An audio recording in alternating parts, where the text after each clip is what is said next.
Hey guys, how's it going? Today I'm in the 2018 Toyota Sequoia SR5. This thing is a behemoth. Nice V8 under the hood, plenty of power, and plenty of space in this thing. There is a lot of interior room, of course, 3 rows. Let me show you guys around the interior here. So there's some pretty interesting storage solutions throughout the cabin. You've got places to put your phone here, you've got lots of different little cubbies, nice size cup holders, a top glove box here, bottom glove box, and then kind of some creative solutions to put various maps and cards and tissues and things that are appropriately labeled here on the top side of this lid. Lots of space in this. Nice sunroof. You've got a panoramic mirror so you can keep an eye on your passengers or kids. Oh yeah, lots of good stuff here. Let's go take a walk around this thing. Yeah, listen to that V8.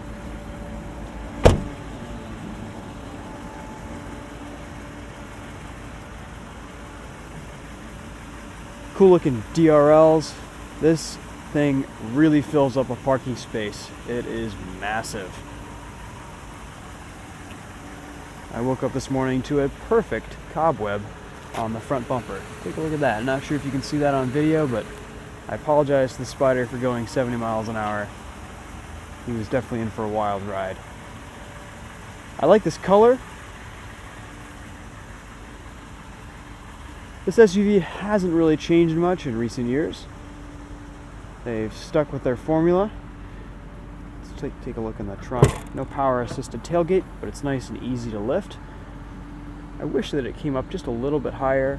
I'm barely just bumping it into it with my head at 5'10".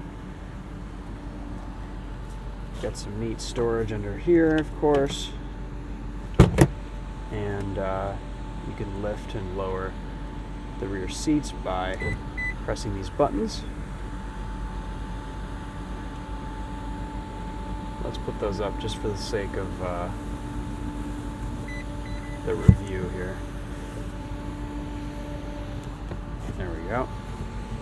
Nice. And then you still have some decent amount of trunk space.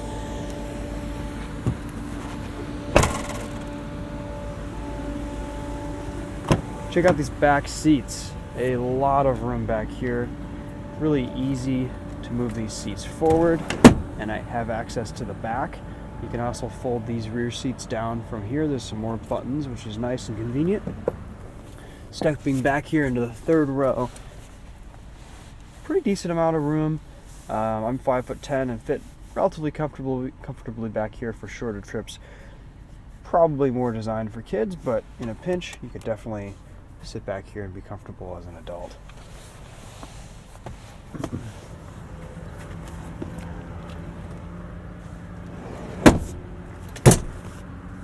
These seats also fold completely flat like this, using these guys right here.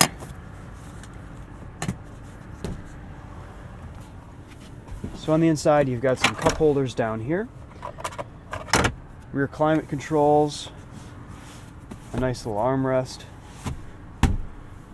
and a good view of the front, and just a ton of legroom and space. You are not going to be feeling cramped in the back of the Toyota Sequoia, that is for sure. Alright, let's take this thing for a drive.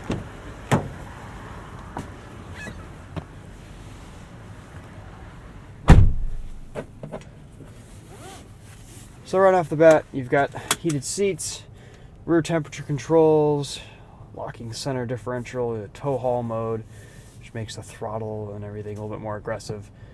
2-wheel drive, 4 high, 4 low, selectable shifter with sport mode, and pretty standard Toyota switchgear here. You've got tire pressure readouts, miles to the gallon. Don't really have any accurate MPG results this week so far because I haven't really driven it that much. I've literally only put about 3-4 miles on this truck.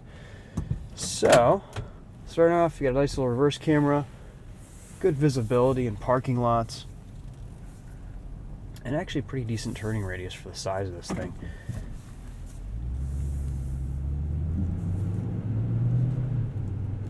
Steering is nicely weighted. This wheel feels good in hand. I like the leather.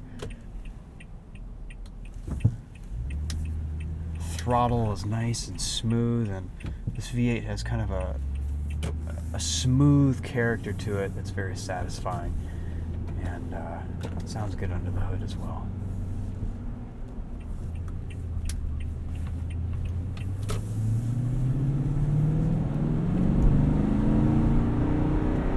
Plenty of torque.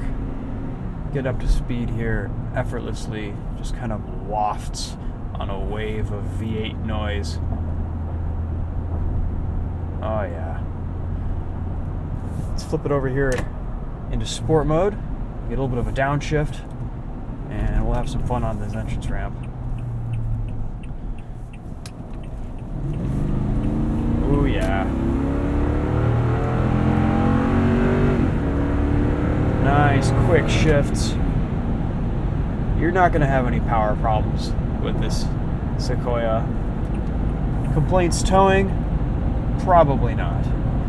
You're going to be in good shape. You do have radar guided cruise control and lane keep assist, which I'm not sure if it is going to steer for me or if it's just going to beep when Yep, it's going to beep. Okay. But always nice to have features like that on the open road.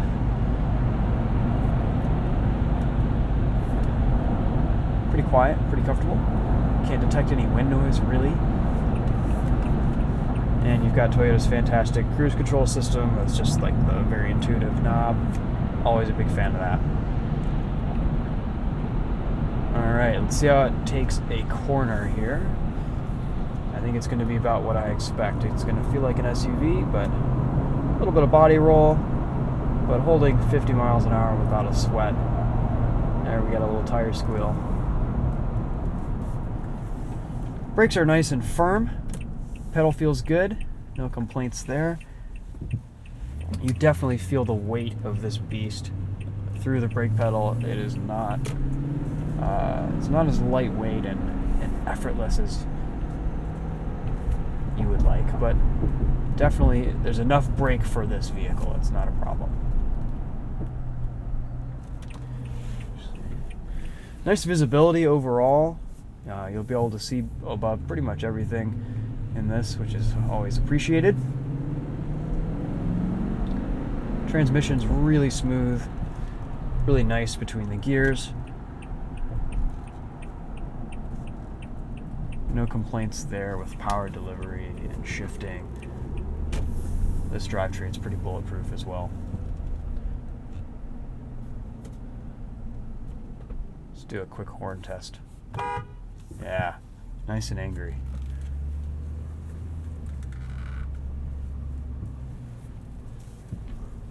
Alright guys, so first impressions on the Toyota Sequoia.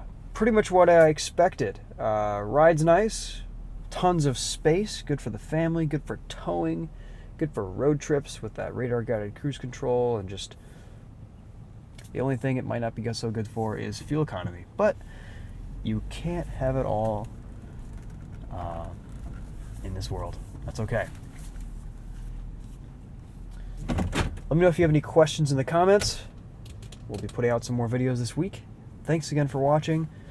We will see you guys in the next one. Stay tuned on Winding Road Magazine's YouTube channel for a POV night drive on this, and probably another POV test drive on the Toyota Sequoia SR5. We'll see you guys later. Take care.